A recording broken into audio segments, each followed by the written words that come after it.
Now you're going to listen to Srđan. He's going to talk about IoT security and give you an overview of protocols. Enjoy.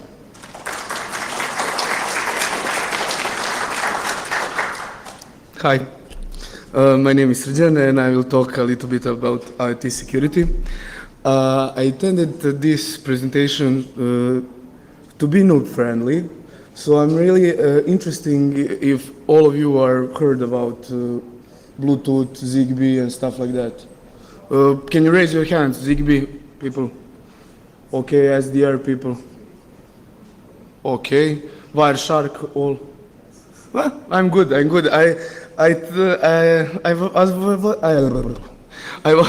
sorry, I'm a little bit nervous. I have a little bit of hangover from last day. It was really great. And let's talk about a little bit about me. I'm Srđan Radojčić. I'm BSc in Geomatics, Master of Mechatronics. I work for Novelic IC in Belgrade. I work on Zigbee development of gateway. I'm not security expert, and this is not intended for security guys. I more likely intended this presentation for developers who need to know about security implementation of protocols. I'm ham radio with Alexander Bakalov. He's a great guy. I just got my first order license. Yeah, and I'm sorry. Okay, I'm a member of maker community in Novi Sad. We are not hackers, we are makers. One of the guy, Jan, is here. I'm glad he's here, he could make it. Okay, I have IoT background in LoRa, Zigbee, Bluetooth, low energy, RFID. I'm also a Linux developer. So enough about me. Okay, first thing, lock is, we are changing lock into radio signals. That's the fact. In maybe 10 or 15 years, I don't think we'll have keys, like keys. And when this change occurs, we need to develop. So we usually hacked locks with lockpicks, but with what will we hack? Other things. So the problem with this is that people are making really quick, with Arduino and Raspberry Pi, really quick prototypes. And this is the problem now, because, you know, if you do LED diode plus Arduino plus some kind of C module, you're not IoT developer, you're just kid with Arduino. And this is a bad thing, because security really suffers in this field, because we have low cost, and when we have low cost, we need to make some compromises. So you're not a developer. So this is not important. I want to talk a little bit about SDR. What is SDR? It's intended because software is cheap. It's not, but when you make hardware, software is cheap, because when you make 10,000 of devices, software cost is zero, hardware cost is a lot. So there were more software, cheaper hardware. And people are developing software-defined radios now, because you can implement a lot of things with fewer cost. The main thing about software development, SDR, is front end, which initially only do digital analog signal transfer into digital signal. So this is one. This is block shim of front end. Basically, I don't know why. Okay, color is good. It's not good in there. Basically, the red one. Do you see the red thing? There are no colors on there. I'm sorry. RF front end is RF filter. It's a bandpass filter, so you can change frequency as you like.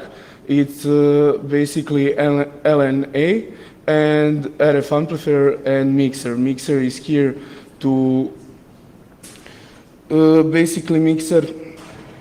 I'm sorry, I really am hangover a little bit. So, okay, what's top product? So basically everything else from the thing I didn't tell on last slide. I'm feeling here miserably. Software part is basically a lot of algorithms and middleware. What that means is that one hardware, example HackRF, can be used to sniff Bluetooth, so it could be used to sniff Zigbee, it could be used to sniff Wi-Fi or similar stuff. And this is the really game-changing thing in our world now, because we have one platform that can develop a lot of things, that we could develop a lot of things, and so with a couple $100 you could hack a lot of things. In brief, a software radio is a radio system which performs the kind of single processing in software intended of using dedicated, the blah, blah, blah, blah, blah. I want to talk about Bluetooth. This is on your left, this is the Bluetooth stack. It's a really simple explanation of Bluetooth stack in this picture. It's a lot bit complicated. Bluetooth low energy is not it's not Bluetooth, it's not same as Bluetooth, for example, 2.1, which you normally have on your phones. Nowadays, phones are using Bluetooth low energy too, but Bluetooth low energy is on top, is another protocol that could be implemented on Bluetooth devices, and if you have Bluetooth sniffer, you probably won't sniff Bluetooth low energy with it. Basically, Bluetooth is really simple GFSK modulation. It has 40 channels in 2.4 gigahertz, 2.4 gigahertz band. It's really hard to sniff, and we are finally getting to point. It's really hard to sniff because Bluetooth is hopping, and that's the problem. And Ubertooth managed to overcome that. They are great guys, Mike Osman. Maybe you follow his work. So basically, if you have 40 channels, 3 of them are for advertising, and 37 of them are for data. You can see a picture in below of my presentation. That's basically overlapping of Wi-Fi channels 1, 6, and 11 in US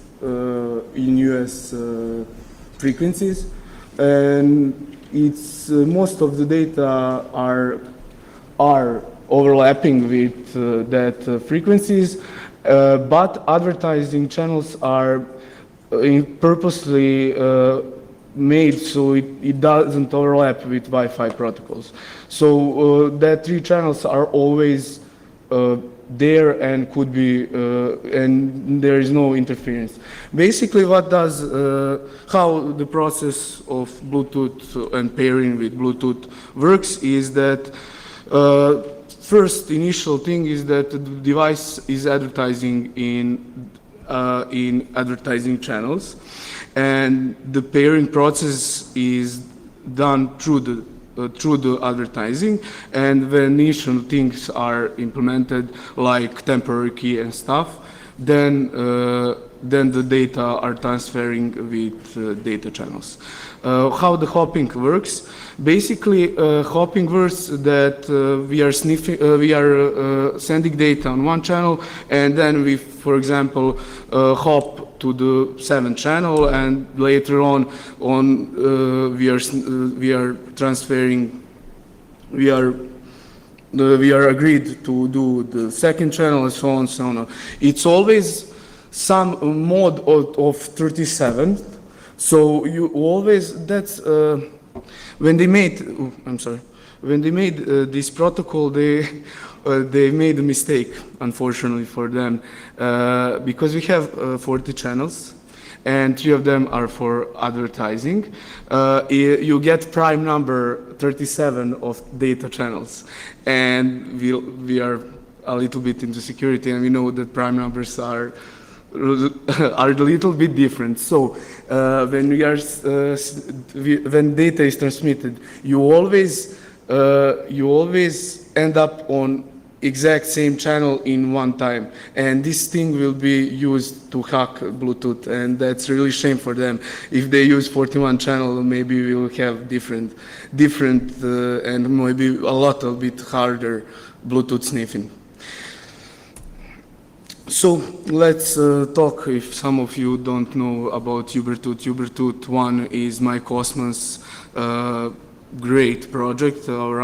It came out around 2010. It's basically game-changing for Bluetooth sniffing because if you wanted to sniff Bluetooth before this device, you would probably need a lot of money, and this thing only costs $100. It's a great thing.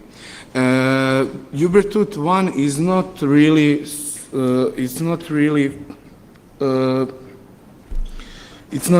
RF front end. It has a lot of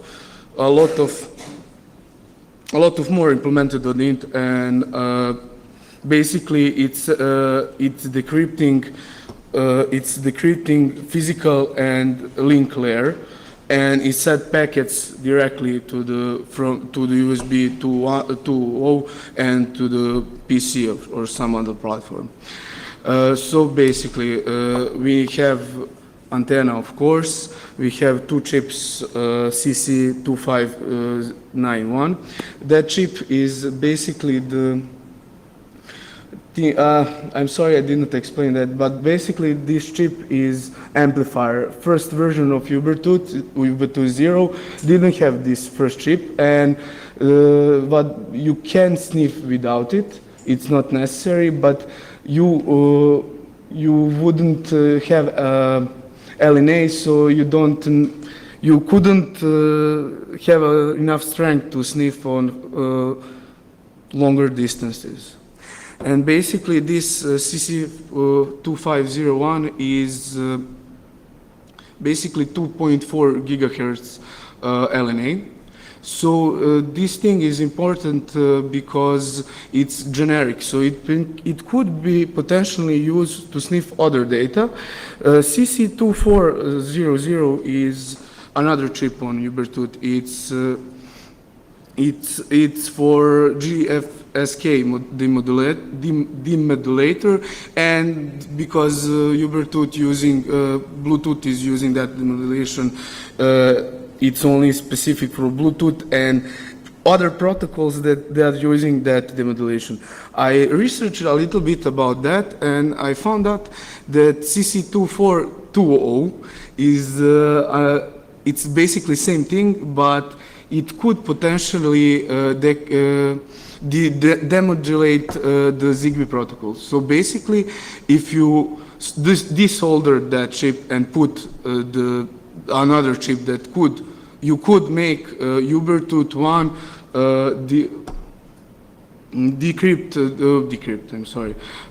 demodulate the Zigbee signals, and I'm not sure that's the project I will be working on in next year. I potentially you need new firmware, so this will be interesting. Basically, that part is about physical layer of Bluetooth, and you get that's why we need a microprocessor to decrypt to work with physical layer of that, and we need a microprocessor to do with link layer, and so we could get on USB, we could get packets. A little bit about, I didn't want to say a lot about this, but basically I need to. link layer is made of preamble, access address, PDU, and CRC.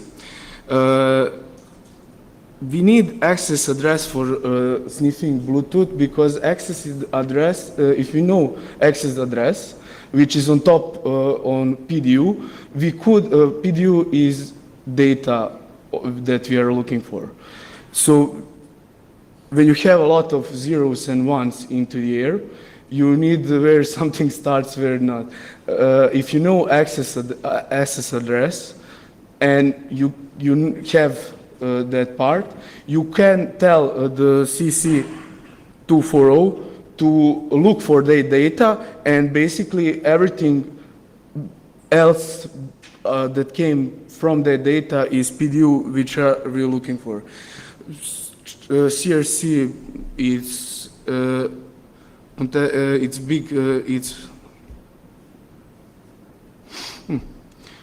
CRC is needed, but it's optional in Bluetooth sniffing. You could extract data with CRC. You could use CRC to, of course, to drop packets that are not right. So, but basically, you don't need it for. Okay. So we basically. I talked about channel hopping, and we need several things. We need hopping interval and hopping increment. That's the two things. And how do we extract that? So we have data that are transmitted with hopping sequence that we don't know, and we need to catch the data. So we take Ubertooth and we sniff one channel. And when one channel is sniffed, because 37 is prime number, you will end up in sending another data on that channel in some time frame. And if you sniff long enough and you sniff first data, and you later found out that it's when time frame, when again it's data transmitted on that channel, you have a time frame that could be you have time frame that if you divide it with 37, you get hop interval, and you now know hop interval, so you need to determine hop increment. Hopping increment is harder to get, but it's basically a lot of thinking, and people came out with this idea. So first thing you do is you sniff data on one channel, and then you, for example, increment your channel sniffing for one. Or if you sniff channel 0, and then you basically sniff the channel 1. You can determine with when the date. I'm sorry.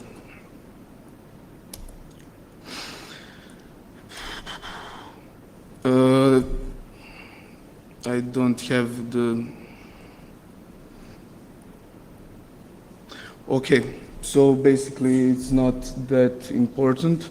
When you get data, you implement the Wireshark thingy.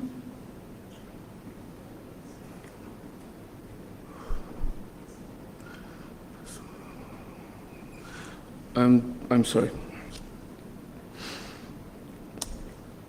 I need to explain this, and I'm really a little bit hangover, and my nervous kick out, and I can't explain this, and this.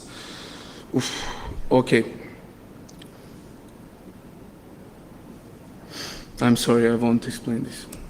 So basically, when you have hop interval and hop increment and access address, which is and you need to decrypt decrypt. You now need to other layers of Bluetooth is easily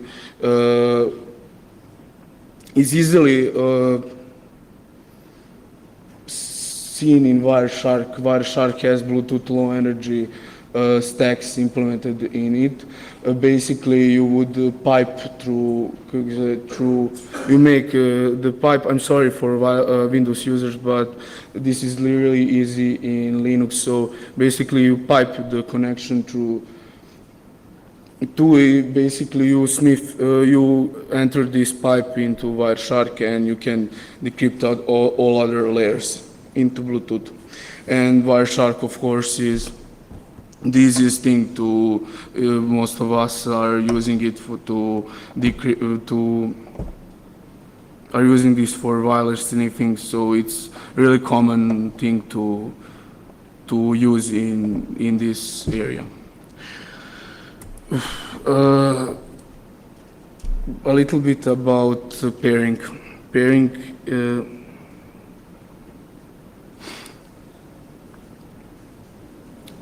Pairing is done with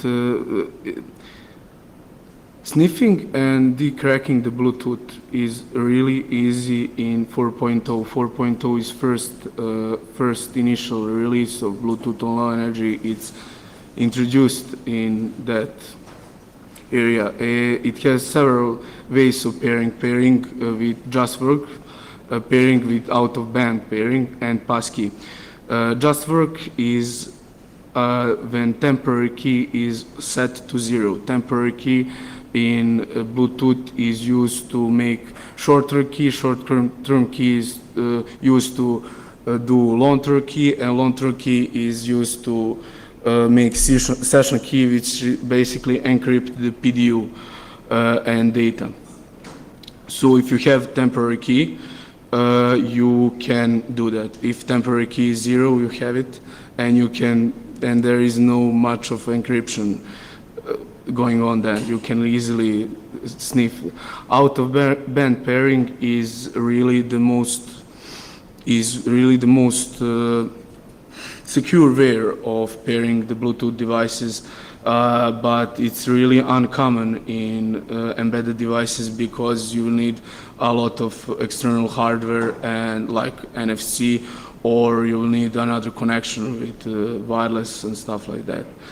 So basically out of band in Bluetooth low energy is not used. Passkey is when you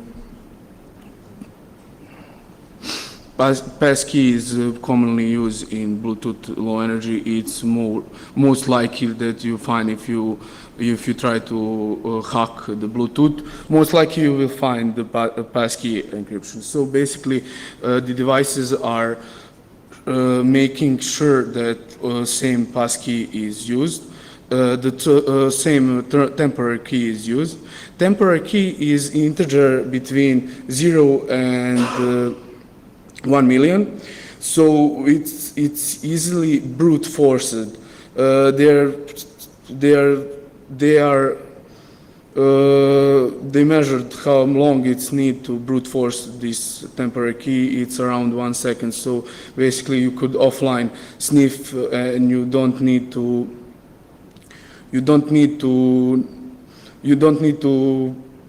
do much of processing work, so you can basically real-time decrypt the data if you're sniffing.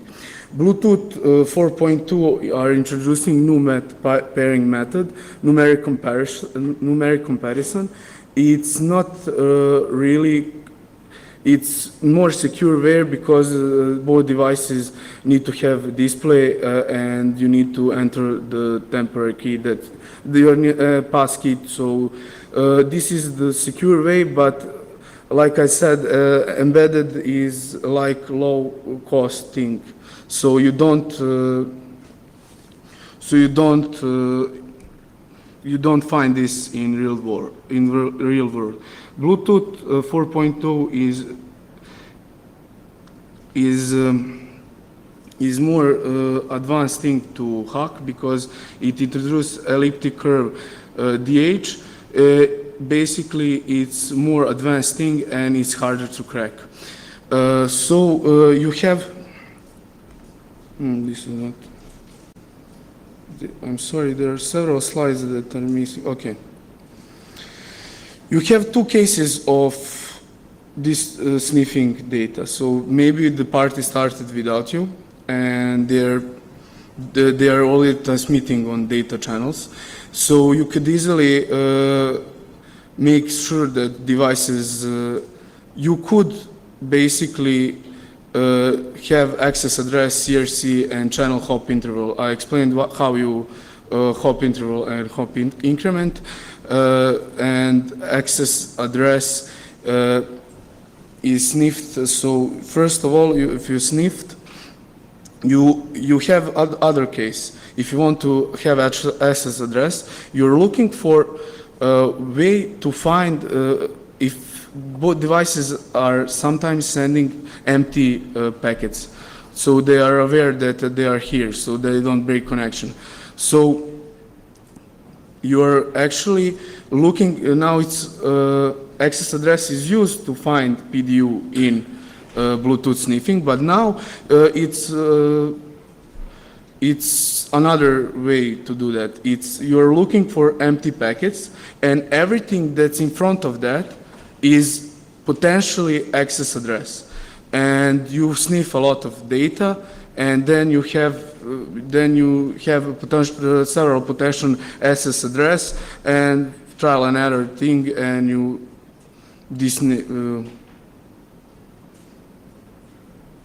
I'm sorry.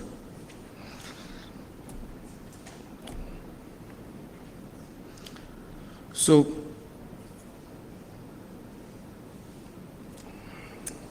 I want to talk a lot about Bluetooth, more things, but I'm sorry, I didn't make slides and I lost my concentration. Zigbee security overview. Zigbee is another protocol that is common use in IoT. It's probably more about home automatization and stuff like that, and that's why it's important to be more secure. The problem with Zigbee is that it's not bad protocol. It has strong security, but the problem with Zigbee is that it's not, when Zigbee specified, it's not really the matter that it's security is optional thing for vendors to implement. So a lot of vendors are, of course, bearing security to minimum, and it's not the Zigbee that's the problem. Implementation of Zigbee is the problem, and a lot of security flaws are introduced when you implement it wrong. The main problem with Zigbee is that people are using, for example, master key that's potentially only distributed to vendors, and vendors are using it, but the problem with that is that people are, of course, selfish, and the master keys of, for example, the ZLL is known. Zigbee using different modulation technique than Bluetooth, and different hopping sequences. The problem with Zigbee is that it only has 16 channels, and it only transmits on one channel. Difference between Zigbee and Bluetooth is that Zigbee Trust Center only scans the whole area of Zigbees, or for potential channel to use for data sending, and it's fixed. So you can easily sniff data on one channel. So basically, if you go through 4.2 gigahertz signals, you will easily find one that is Zigbee on. For Zigbee is, for example, my example of bad implementation of 0.0.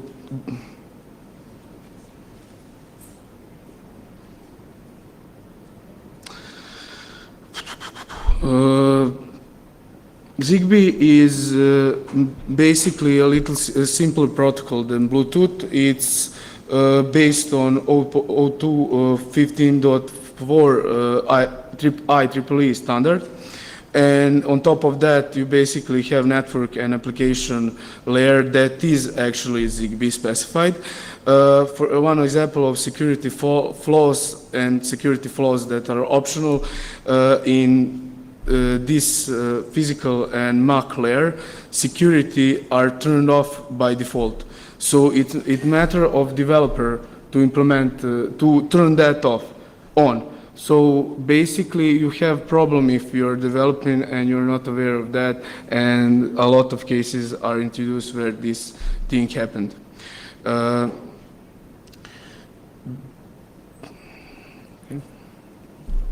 ZigBee security is based on symmetric encryption, and it's really okay. It has message authentication, integrity protection, that's another layer, and replay protection. Replay protection basically increments each time when message is received, so you cannot inject the message. But the problem with replay protection is that it could turn, you could turn the off replay protection. Integrity.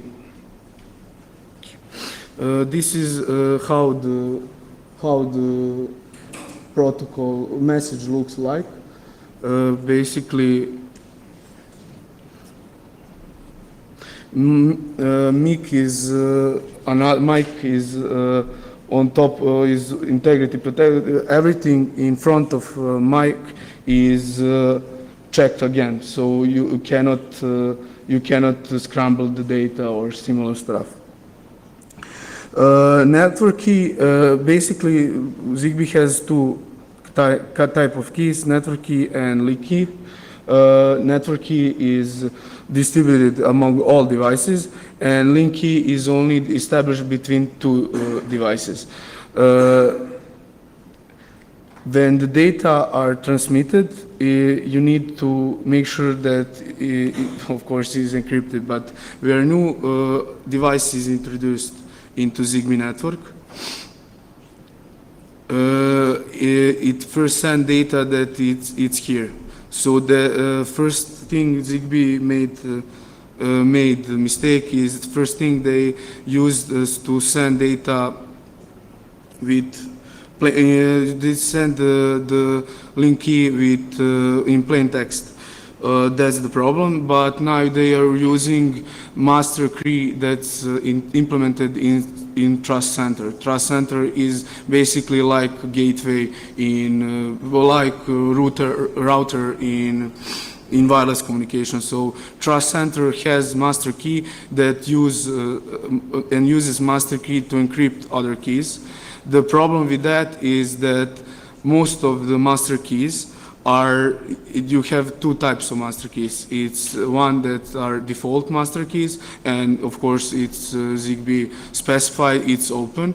And of course, if you have master key and you know you're using public master key, it's the same thing as you're sending the plain text, because key that you encrypt with is open. Another problem is that vendors of ZigBee devices are using this technique that they're using that master key and they are only distributed the master key with vendors. And that's a problem, because every few or then there are places when the key leaks. And of course, that's the same thing as you're sending in plain text. Okay, keys are, I'll talk about this. The main problem with this tools for sniffing ZigBee protocols. The more expensive ones are USAP software-defined radios. They are pretty expensive for Serbian standard. It's around $700, but it's good because a lot of other protocols are sniffed with that tool, so basically maybe you want to invest in that. Kisby is made by a guy who invented Kismet. Probably you heard of Kismet if you sniffed Wi-Fi a little bit. Kisby is basically hardware or firmware for that hardware. It's nice. It's really great tool.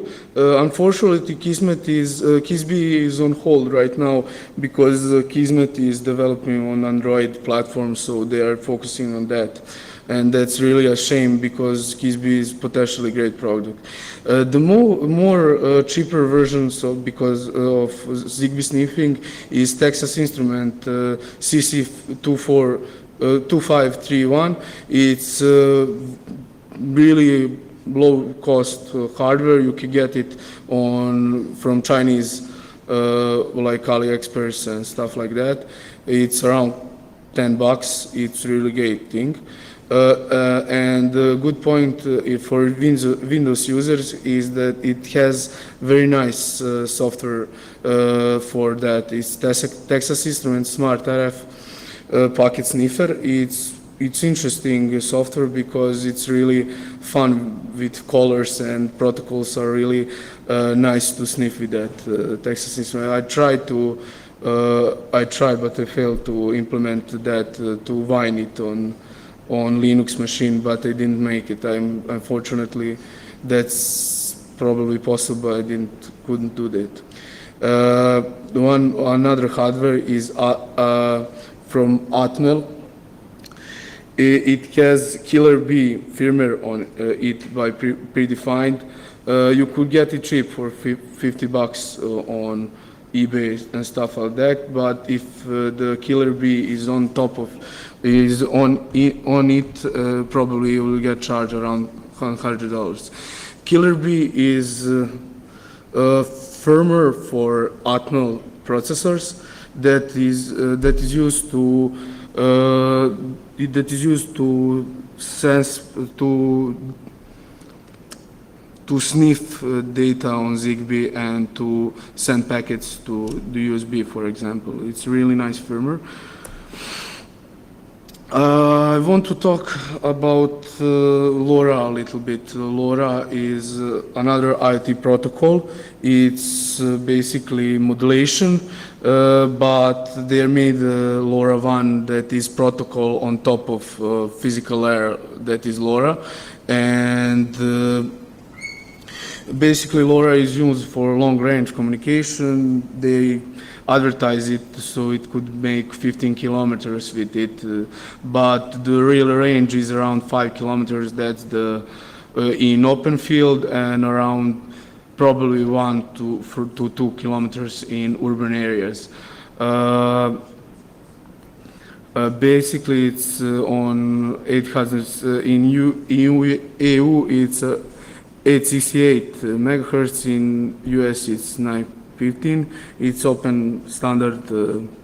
It's open frequencies, and basically LoRa use 8 channels, and it hops between the channels.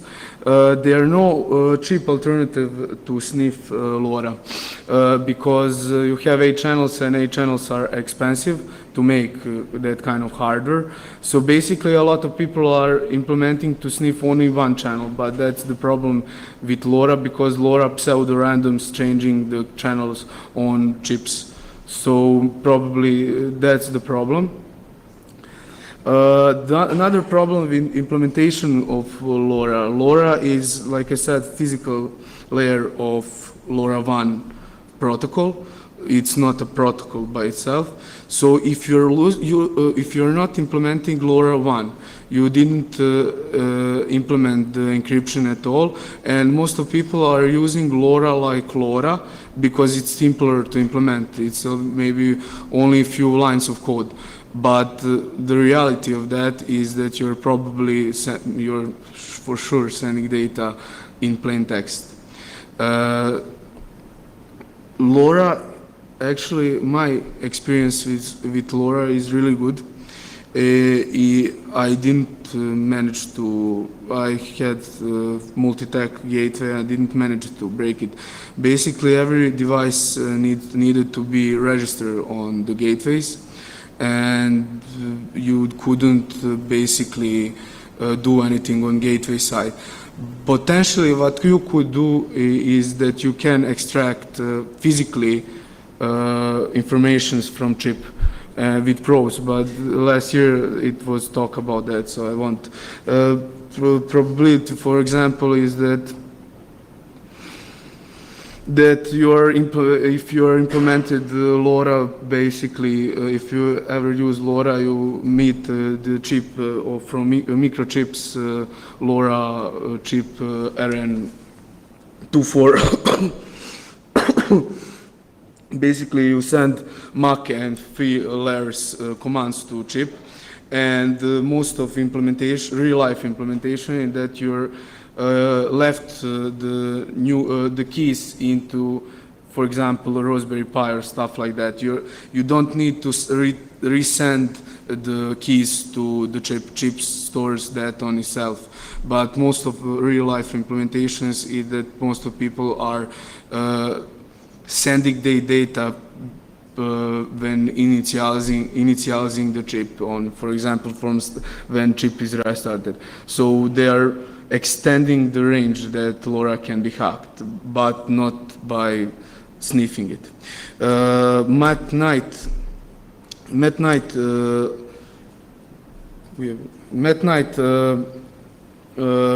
tried to decrypt the physical layer. That project is on hold.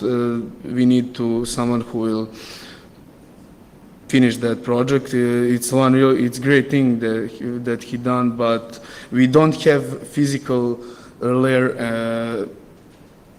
It's gray.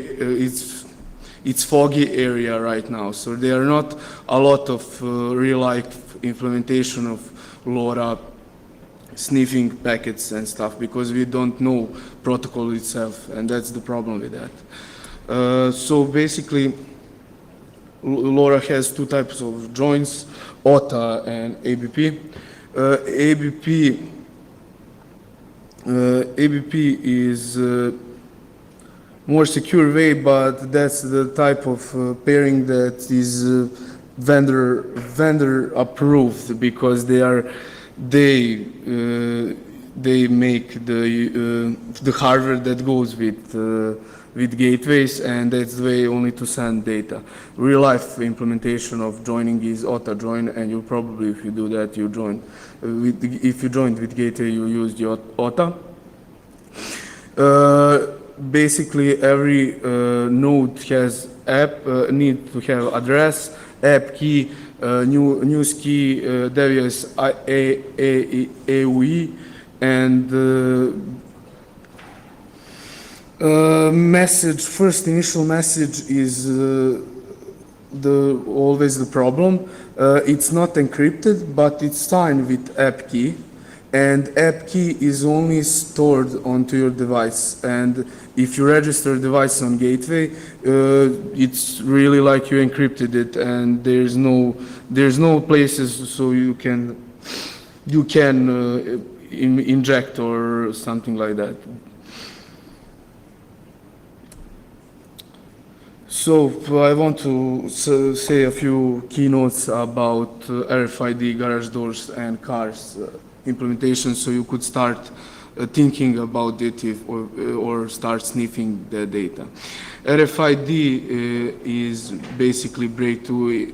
Probably most of you or your companies have RFID doors and stuff like that. Is basically how the hacking works is that you steal RFID or steal RFID information by sniffing the data with Proxmark or similar sniffing tools for RFID. And basically RFID concept is that a lot of RFIDs could be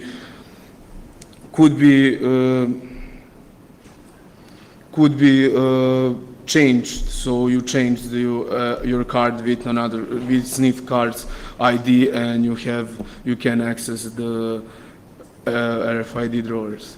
The problem with RFID car sniffing is that you really need to be close to the RFID. And the couple of guys presented on Black Hat 2 years ago, the Arduino project that extended the range of commercial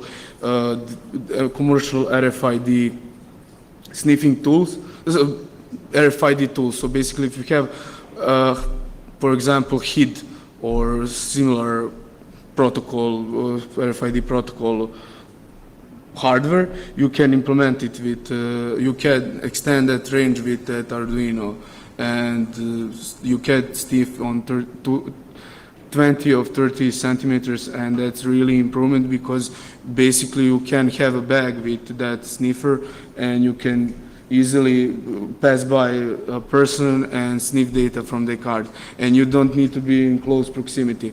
First of sniffers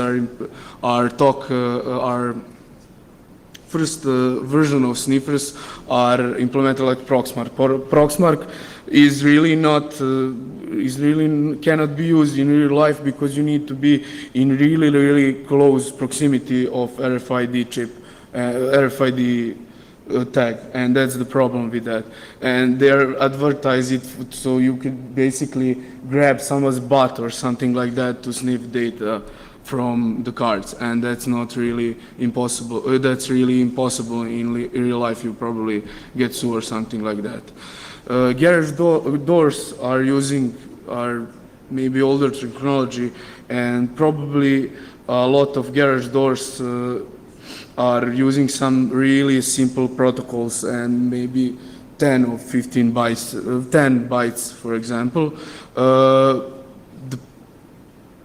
The thing that you can practice garage doors hacking is that probably you need to break few garage doors openers and stuff like that. You probably need to make sure, see what kind of thing is in there. There are a lot of data on internet. They probably have information about modulation and stuff like that potentially you can do to sniff data.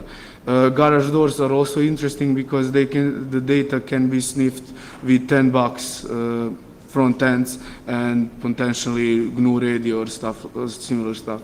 Cars, of course, Kir knows about cars.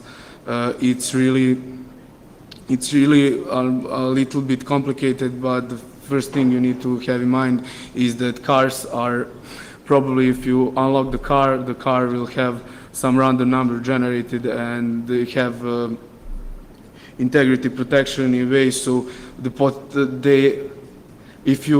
if you press the car opener button,